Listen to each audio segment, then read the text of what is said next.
Ndabaye ikaze mu gihe bidasanzwe umushikirizwa na mwene so Habimana Jibril. Uno munsi kwa dufise umutumire reka namubahe abidondori. Shalom. Ndanezerewe cyane ko mu kino kiganiro. Ni kiganiro nkunda cyane barakurikirana. Amen. Rero ndagiye cyane ko nabaye umutumire wacu uyu munsi. Nitwa Evangelist Patrick Ndayishimiye.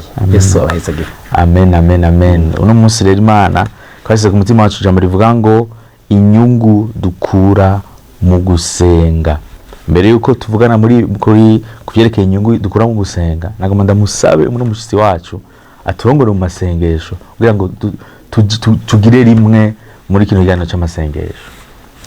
Nami Yesu turaguha icubahiro, turagushimiye cyane, watugiriye neza, waduhaye umunsi mwiza w'umugisha, icubahiro kibicawe Mana. Haleluya. Amen. Turagushimiye ku mwanya mwiza tugiye kubamo gusenga, kuganira ijambo ryawe, ube hagati yacu, ube hagati yacu, uganiriza imitima y'umuntu ukuri dukurikirana mwana. Turakeneye ko tubaho mu buzima gusenga, turakeneye ko amara inyota yo gusenga, turakeneye ngo twigishe byinshi ko byerekeye gusenga mwana. Kwimuyera mwino abari ufata controle kino kiganiro. Haleluya. Ukore ku mitima y'abariko barumviriza. Amina. Data mu izina rya Kristo Yesu umukunzi wacu.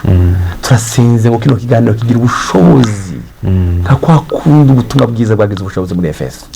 Bugira ubushobozi nka kwa umunsi Paulo yahuye na Rudiya umutima urakinguka. Ariko kino kiganiro gikore ku mitima y'abenshi. Icubara kibicawe mu izina rya Kristo Yesu umukunzi wacu. Amen, amen, amen. Turizera yuko mukura dukurikirana muza kunezererwa na muza guhezagirwa natwe. Ijambo ry'Imana ratubwira mu Bitesalonika wa mbere igice ca 5 mu 17. Ijambo ry'Imana ratubwira ngo musenge ubudahumeka. Musenge ubudahumeka. Paulo kayandikira Abitesalonika arababwira kana kwa jambo arababwira ngo musenge ubudahumeka. Rero wowe ukadukira no ukaguteza gutahura yuko iyo umuntu asenze hariho inyungu dukura mu gusenga. Mugabo umuntu aronka inyungu n'uwo muntu ubuzima bwe bwo gusenga wari ubuzima gusenga bwahindutse ubuzima, atari ibintu byo biba rimwe na rimwe, ariko byahindutse ubuzima bwiwe. Rero ugiye gusoma kandi muri Matayo igice cya 6 umurongo wa 6 Yesu aravuga ngo ariko weho iyo usenga uje haruguru mu nzu yawe wugare urugi usenge so aba mu mpisho, kandi so akubonye mu mpisho azoguhera.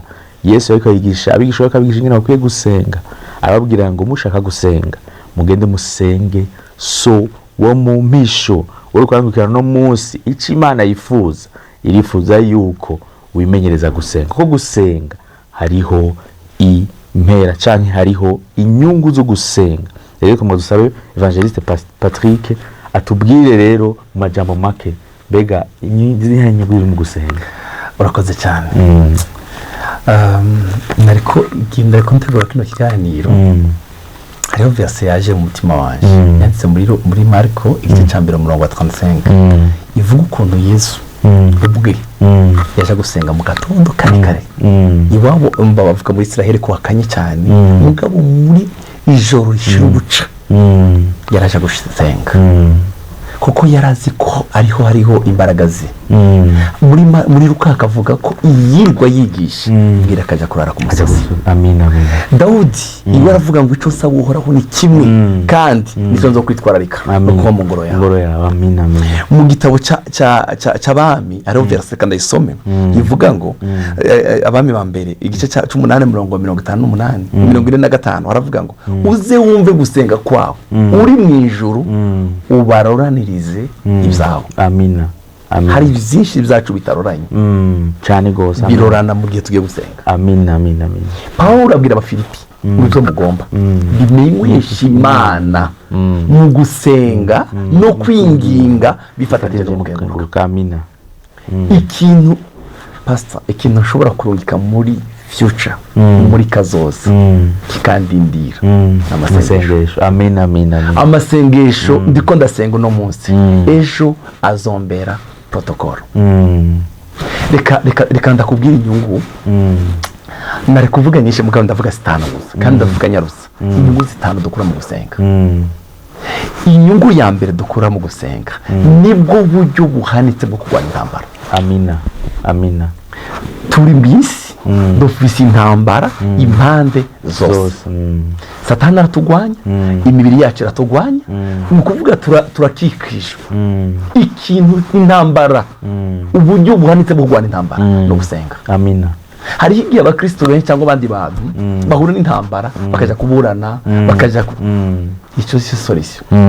Reka dusome ijambo ry'Imana. Reka nifashishe umurongo wanditse mu gitabo cya Esteri, igice cya 4 umurongo wa 16. Haramubwira, aravuga ngo genda unkoranirize hamwe abayuda bose bari Shushani, mwisonzeshe ku bwanje, mumare iminsi 3 ku murango no mwijoro, mutagira ico mujya cyangwa munywa, nanje twe n'inshoreke zanje tuzokwisonzesha dutyo nyene peze mbone gushika aho umwami ari, naho ari uguca mu cyagezwe, kandi namba ndamukiwe gupfa mfe. Aha abayuda bari bafite ikibazo cy'umuntu witwa Hamani. Yari yamaze kwandika ivyete yuko agomba kwica Abisirayeli aho bari barahungiye. Arababwira ngo nta kindi ndabakorera no kubica. Inama iramenyekana. Moridekayi atuma kuri uyu Esteri, aramubwira mu by'ukuri tuvugire. Mugabo Esteri ntiyakoze ikosa ryo kuja kubavugira atabanje gusenga. Aramubwira ni mugende mwisonzeshe, naje ubwanje nzokwisonzesha, tumara iminsi 3. Nyuma y'iyo minsi 3 amina zobona kuja kureba umwami. Agihaguruka kuja kureba umwami, ikintu cyantangaje mu gice cya 5 ngo umwami akimuraba akiri kure yamubajije ikibazo ngo Esteri, mbega ushaka iki? Naho coba igisate cy'igihugu ndakiguha. Amina. Umva mu yandi majambo, amasengesho ashobora gushira ko ubuntu bw'Imana budasanzwe. Yamubwiye ngo ndaguha ataramusaba n'ikintu na kimwe. Uburyo bwari bukene bwo kurwanya Hamani yari amavi, yari kwisonzesha. Amina. Uburyo bushoboka bwo kurwana intambara ntabwo bigeze bavuga, ntabwo yigeze aje ku bwami ngo yarasenze. Amina. Umwami mu ikiganza cyiza aranamusaba ushaka iki? Ntaco, reka ndabaza Imana na Hamani muzoje iminsi 2 ariko araza abona kuvuga ikibazo cye. Uburyo buhanitse bwo kurwana intambara no gusenga. Amina. Pastor Evangelist ijambo ryankoze ko mu ngoma ya 2 ya 20 gora ku murongo wa 2 gushaka ku murongo wa 4. Ni inkuru y'umuntu yitwa Yoshafati. Tugusoma umurongo gora ku murongo ngo maze haza imburi zibarira Yoshafati ziti uratewe. Haje ingabo nyinshi zisinzi zivuye Isiriya hakurya y'ikiyaga, kandi ubu zigeze Hasasoni Tamari. Yoshafati agira ubwoba, aca agira umwete wo kurondera uhoraho, ashinga umunsi wo kwisonzesha mu bayuda bose. Bibiri tubwira yuko Yoshafati bamubwiye inkuru, bamubwiye ko batewe nk'umuntu asanzwe, aragira ubwoba. Mugabo hanyuma yo kugira ubwoba ataja kurondera Imana.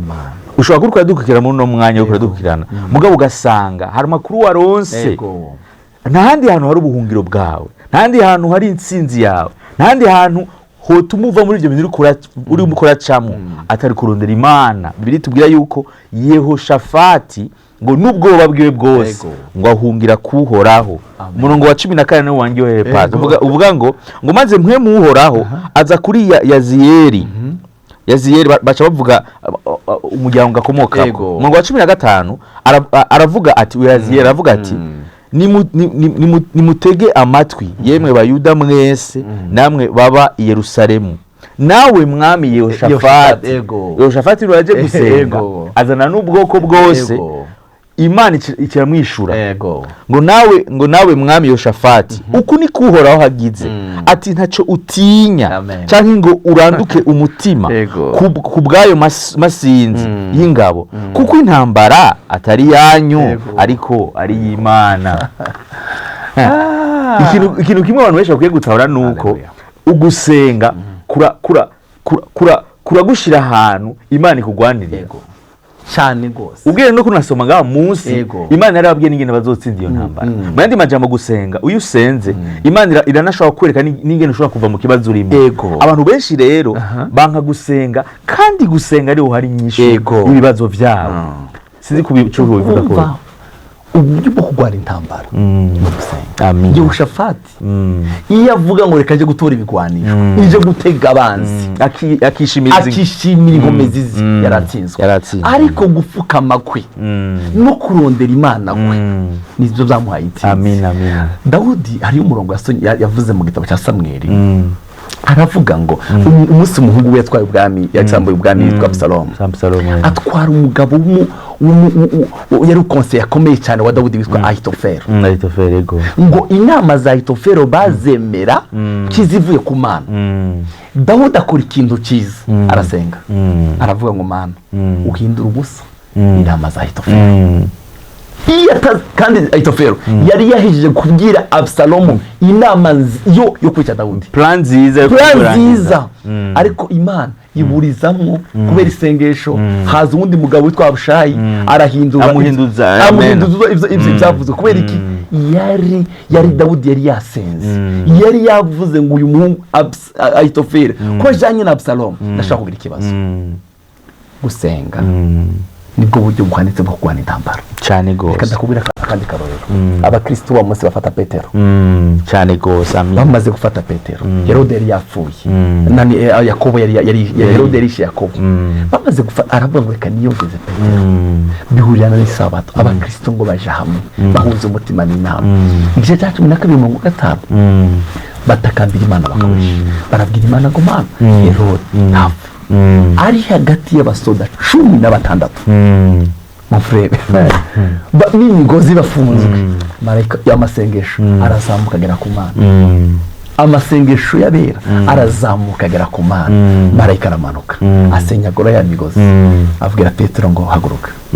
Icyantangaje kuri Petero nuko Petero umumarayika karamusohora we ntiyari bwatahura ibyo ari ngo yagiye kubimenya ageze hanze ngo bishimbeho aravuga ngo sinkiri ko ndarota ahubwo nagiye. Amina. Acari aragenda neza kuri yanzu bariko baramusengeramo hari akantu kanjyohera kurya mirongo umukobwa ngo wakora muri ryanzu witwa ngo amwumvishe yumvishije bya Petero umunezero biranga kuyugurura ngo nirukwanga aravuga ngo Petero ari ngaba bamwe baravuga ngo yasiwe n'umuzimu Petero ari hanze Petero yaje bakibaza yoba yavuye muri abasirikare gutse gusenga nibwo buryo buhanitse bwo kurwana intambara. Senakeribu yatumye kuri Hezekiya aramubwira ngo niki wishimikize aravuga mwandikira icete Hezekiya afata cya kete ajana imbere y'Imana aravuga ngo dore batwandikiye twembi urabona ko cete tuvuga he. Amina. Yari yishimikije Imana we yishimikije Imana abwira Imana ngo Imana iramubwira ngo tekana Hezekiya batuma marayika umwe yica 185 ba Senakeribu. Uburyo buhanitse bwo kurwana intambara buri kuranumviriza intambara zose urimo nta kindi cyose kumara kuri gusenga. Amina. Intambara zose zukikuje z'imiryango z'abana intambara yose urimo jakomabi. Hari ikintu kimwe twasomeye ngahanye uko turavuga kuri Yehoshafati ko Yehoshafati yagize ubwoba. Abantu benshi barakunda kugira ubwoba iyo bashikiwe n'ibibazo bivuga ngo nitwahe mwe mu ubwoba. Abantu benshi bategwa n'ubwoba ubwo bwoba bugatuma bategera Imana. Uri kwadukiramo no mwanya zana n'ubwo bwoba imbere y'Imana. Yehoshafati nivyo yaragize ubwoba mugabo ubwoba bwiwe abuzana imbere y'Imana. Bibiliya tubwira umuntu yitwa Ana yarafise bivuga ko yarafise amajonjwa yazanye imbere yiwe amajonjwa yibibazo vyo marira yiwe yarashaka umwana arasenga gushika Imana yamwishuye.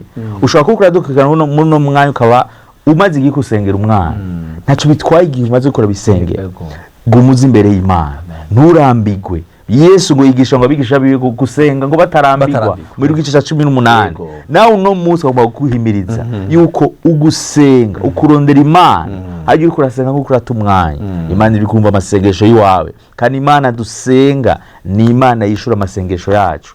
Icya kabiri nibwo ya kabiri dukora mu masengesho iziri tugeza mu migisha amasengesho azakura umuntu ku cavu amasengesho azakura umuntu hasi. Amina. Cyarikana n'abakomeye. Amina. Reka dufata akarorero ka Yabesi. Yabesi ego igice cya 4 umurongo wa 10 mu gitabo cy'ingoma za mbere. Yabesi ngo atakambira Imana ya Israeli, abwira Imana ngo Mana izina mama yari mwisi aruhishwe mukaba ndavyazi. Abwira Imana ngo cumpuka ibintu biri umugisha untagurire imbibi uko kubakwende kundamira undindi ibyago singogwe. Agaphrase kanyuma ngo nuko Imana imuha ico yasavye cyose. Kandi kintangaza bako bavuga inkuru ya Yabesi bavuga amajambo make gusa, bamuvuga ahantu hamwe gusa honyine bakavuga ukuntu yasenze gusa, Imana iramwishura. Amina. Amasengesho atugeza mu migisha yacu. Amina. Hari igihe umuntu aguma yiruka inyuma y'abantu barampevye ntacyo bamariye, uguma wiruka haho kwiruka inyuma y'Imana, uguma yiruka inyuma y'abantu. Amasengesho adakura umuntu hasi akamuzamura akamucarikana n'abakomeye. Amina. Gusenga n'inzira inyungu yindi. Amasengesho atugeza mu migisha yacu. Amina. Hari ibyo ntari bwashike ko jewe ariko amasengesho azahangeza. Amina. Wewe uri kuri anumviriza ndaguhumirije gusenga. Reka kwidoga, reka kuvuga ngo Imana yarampevye. Hari ab'Imana tuzi basenze Imana yakuye hasi. Hari abakobwa ba Serofeyadi, abakobwa ba Serofeyadi babwiye Mose. Bisanzwe abakobwa ntabwo begereye ihema gisanduka, ihema gibonanira ngo bahuza umutima n'inama. Bagenda babwira Mose data yarapfuye yishwe n'ibyaha bye batorana. None twebwe turabigenza gute? Urazi yuko abakobwa ba Serofeyadi kugeza n'ubu abakobwa batoranwa kubera rya abakobwa ba Serofeyadi isengesho ryabo abadamu n'abakobwa bariko twumviriza batorana kubera ko ba Serofeyadi bahuje umutima n'inama ngo baza kubwira Imana. Baje kubwira Imana baje kwa Mose. Amina. Mose ni gute tuzureka gutorana kubera nta musaza wacu dufise, kubera papa atavyaye umuhungu. Mose arababwira ngo mugumaho, ngo amasengesho amajambo y'abajana ku Mana, ngo Imana iravuga ngo ivyo bakobwa ba Serofeyadi bariko baravuga nukuri. Amina. Kuva uyu munsi abakobwa bazabatoranya. Inyungu ya kabiri rero amasengesho atugeza mu migisha yacu. Amina. No kuvuga gatatu, inyungu ya gatatu gusenga kuza gusiga umurage mwiza kuba tuzosiga. Amina. Pastor, urazi ko amasengesho kurasenga abana bawe hari umunsi bazoyimbura cyane gose. Hari isengesho no gusenga none wewe ukavuga Mana kutari kuranyishura, ariko umunsi wafukamye uri kuraririra Imana, uri kurasenga ya mavi yawe, hari umunsi Imana izo kwibuka. Amina. Reka ndaguha akarorero kanditse muri Timoteyo wa kabiri igice ca 2 umurongo wa 5 havugamo ibintu bitatu umurongo wa 5 igice ca 2 umurongo wa 5 natwe bikomeza kubavuga na jewe ariko asango hari uwo muri mwebwe ni oya Timoteyo wa kabiri igice ca 2 umurongo wa 5 ca kabiri umurongo wa 5 igice ca mbere igice ca 2 umurongo wa 5 umurongo wa 5 haravuga ngo kuko nibutse ukwizera kutari uko ubujyaja. Yego naho nyine kwabashije kuko nibutse ukwizera kutari uko ubujyaja kuri muri wewe kwabanje kuba muri nyogokuru Louis no muri nyoko Eonike ndazi kandi ntakekeranya yuko kuri muri wewe nawe. Kwizera kuri muri Timoteyo kwabanjije kuba muri nyoko inakuru. Amasengesho asiga umunagi mwiza. Amina. Haleluya. Ni ukuvuga ngo twebwe urabona hari abantu mu miryango yabo bagendeye mu bintu by'abapfumu, bagendeye mu bintu bitabizo. Mugabo wewe ibintu uri kuragwana navyo no munsi bajya abana bawe bazogwana navyo. Amina nivyo. Hari amasengesho abana bacu batazigera basenga kuko hari ibintu twebwe twazi. Hari intambara twagwanye turavuga ngo ibi bintu nibyo kurikira abana bacu. Mugabo hari abantu benshi agakiza gatangira kuri Timoteyo. Nta masengesho Louis nta masengesho Euniki ntayahari, ni vide. Niwe yigwanira. Rero wamara kwigwanira ukabifata ibisanzwe ukibaza ngo ni bisanzwe, wewe ugomba guhaguruka kuko amasengesho asiga umuragi. Amina. Paulo umunsi wa mbere yahuye na Timoteyo, Paulo yanu ideruba muri Actes des Apôtres, Paulo ngo muravye abaza gusa umwana wahe ko numva afite ibyanditswe cyane baramubwira ngo uyu mwana ise ni umugiriki mugabo nyina ni umuyuda na nyirakuru. Timoteyo bavuga ko ari umupasiteri muto wa mbere wabayeho. Kubera iki? Nyirakuru yamwigishije Imana. Amina. Yamutaransifera ubuzima bwo gusenga. Amina. Haleluya. Amina. Nyirakuru yabyaye nyina wa Timoteyo amwigisha Imana. Nyina ararongorwa. Iyo arongorana Imana abyara Timoteyo. Mu bisanzwe papa tukakagombye kubyara ba Timoteyo. Amina. Amina. Amina. Amasengesho agomba kubyara ba Timoteyo. Amina. Apana basuma, apana abandi. Oya. Amina. Tugomba kubyara abantu b'abakozi b'Imana. Amasengesho asiga umuragi. Bivuga ngo twimenyereze ngo kubaha Imana. Kwimenyereza. Muri uko kwimenyereza kubaha Imana. Nibyo twe tumenyereza mu kurondera Imana. Mugo n'abana bacu n'umuryango wacu tugeza kubashira muri uwo muco. Muri uwo muco. Tukabibatoza. Abana tukabibakundisha. Ariho abavyeyi benshi. Abana babo barabaye ibikene mu vy'ukuri. Barabasohokana, barabajana ku mabici, barabaha ivyo bakeneye. Mugabo abana bagakenera bakabura isengesho. Bakabura isengesho bakaba badafise Imana. Bakabaho badafise Imana. Bakabura icyo babwira. Bakabaho abana babo nta kintu na kimwe bafise cy'Imana. Bakaba n'ibyo gukinisha. Bakabaha ibintu bene ugasanga umwana karakurana ibintu mu mutwe bitari biso. Timoteyo ngo kuva mu bwana bwe ngo yarazi ibyanditswe. Yarazi ikibyanditswe. Amasengesho rero mu yindi nyungu y'amasengesho azasiga umurage. Amina. Amina. Hariho akarero bampaye muri Amerika ko bafashe imiryango ibiri.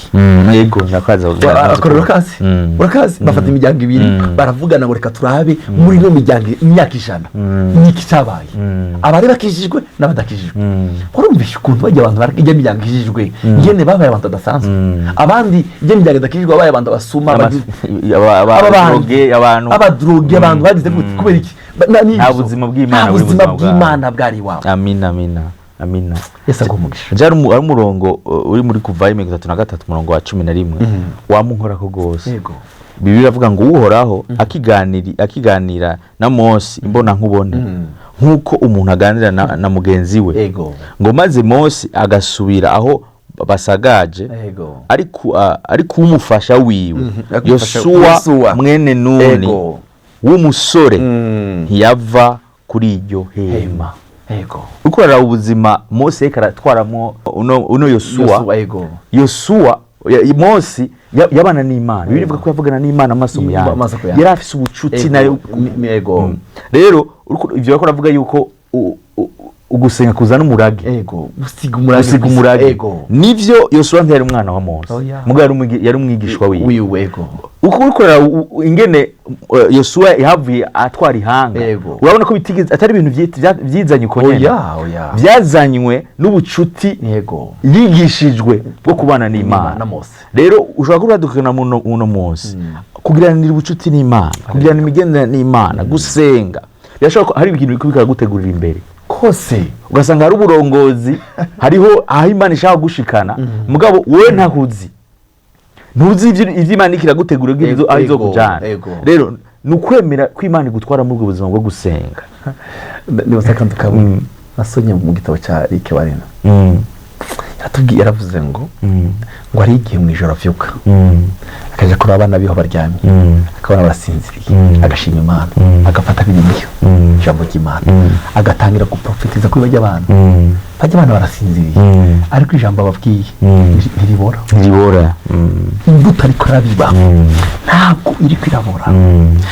Mon frère uko turiko turasengera imiryango yacu abana bacu ko turabasigira generation nziza.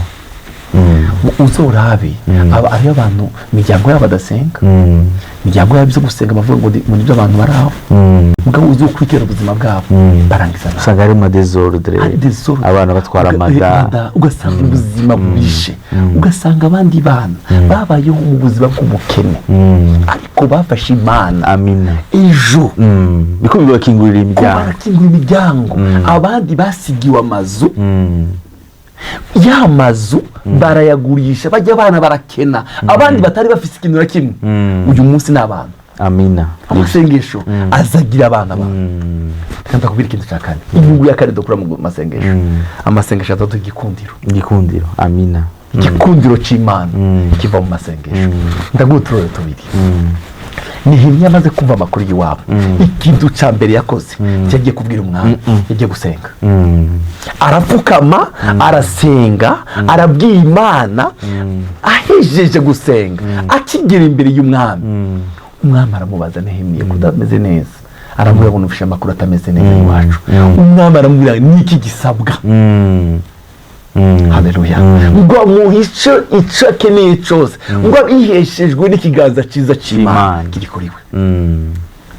Muvandimwe uri kurankurikirana, urifuza ikiganza cyiza, imenyereze ubuzima bwo gusenga. Amina, amina. Imenyereze ubuzima bwo gusenga. Urifuza igikundiro mu byo ukora, mu buzima bwawe, imenyereze ubuzima bwo gusenga. Amina, amina. Gusenga biza biduha igikundiro cyane gose. Gusa umuntu ntibagukundira ibyo ufise, bagukundira ikikurimo. Niba namenya ni igituma bagukunda. Oya, ngabo ni Imana iri kumwe na wewe. Tibanabimenya, bumenya gute? Tibanamenya igituma bagukunda. Ariko uragira igikundiro cy'Imana.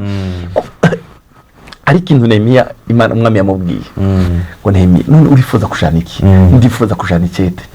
Pastor reka ndakubwira, uzi ko Sanabrate na Sanbalati na Tobiya na Geshemu batari bazi ko Nehemiya afise icyete y'umwami ngaho? Ntavyo bari bazi ko ari cyaduka. Bavuga ko baje kumurega ibwami, ntibamenye ko ateka icyete cy'ibwami. Amasengesho aduha igikundiro. Twabisomye imbere, Esiteri akigera imbere y'umwami, Imana yamwambise igikundiro.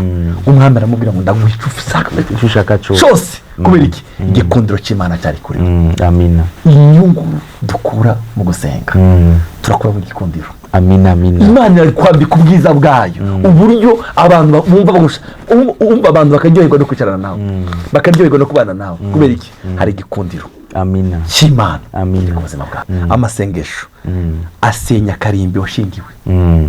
N'indi nyungu dukura mu gusenga. Pawulo yabwiye Abakorinto, arababwira ngo kuko ibigwanisho n'intambara yacu ntari byo mu buryo bw'umubiri, ariko imbere y'Imana bishingura akarimbi.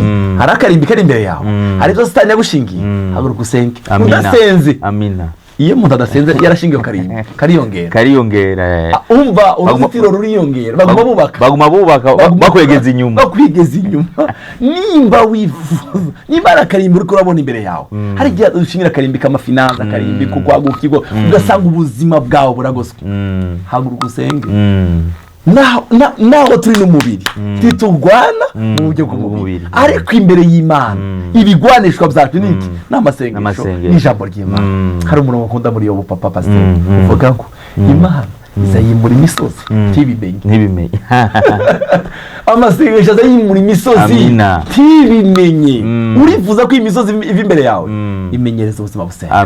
Reka kwirirwa witonga, reka kwirirwa uvuga abantu ngo baraguhevye, imenyereze gusenga. Nudasenga nabo muvugana ejo bazaba bakuprose. Ejo nudasenga, kudasenga nukwiyemukira, ugahemukira abana bawe, ugahemukira generation yawe.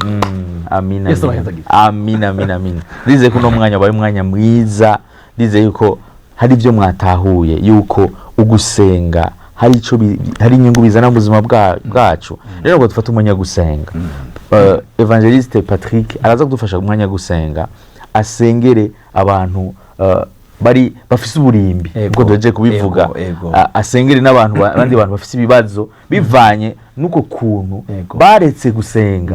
Uno munsi ushobora kuba uno munsi wagiriye ubuntu, urumva ko gusenga hari inyungu.